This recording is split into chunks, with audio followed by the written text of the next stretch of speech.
ఇప్పుడు ఒకసారి చెప్పడం సాయి పాపం ఎంత ఇబ్బంది పెట్టారు శాస్త్రి గారు. కానీ దారుణం 10 days తర్వాత ఫస్ట్ రాసిన వెర్షన్ చదివి వినిపిస్తే చాలా బాగుందండి. తెగ తిట్టాడు మన ఇద్దరిని. ఫస్ట్ రాసింది నన్నైతే మామూలుగా తిట్టలేదు. నువ్వు నీ చేదస్తు నువ్వు కిషోర్ ఇద్దరు కలిపి నా దుంప తెంపేశారు. అసలు మీరు ముగ్గురికి అసలు మీకు క్లారిటీ ఉందండి. ఫస్ట్ అది ఫస్ట్ పనులు నాకు గుర్తుంది ఫస్ట్ పల్లవి ఏదో ఉంటది. ఒకసారి చెప్పలేవా? అవును పైన పైన ఉంది సార్. ఒక్కసారి చెప్పడం ఫస్ట్ ఫస్ట్ కాపీ చేసింది తను రాసిన డేట్లు ఇదిగో ఫస్ట్ పన్ను ఒక్కసారి అయిపోయింది కదరా ఫస్ట్ రాసే కదా ఎదురుపోయిన అంటే సినిమా కథ మొత్తం ఇందులో ఉంటుంది. ఫస్ట్ చూడండి సార్ 4 లైన్లు అవే ఉన్నాయి.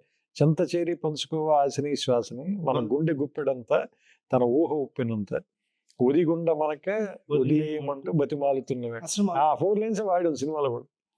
అన్యాయం కదా. సరే 10 days మళ్ళీ 10 days తర్వాత మళ్ళీ అక్కడికి వచ్చి బెస్ట్ పార్ట్ ఏంటంటే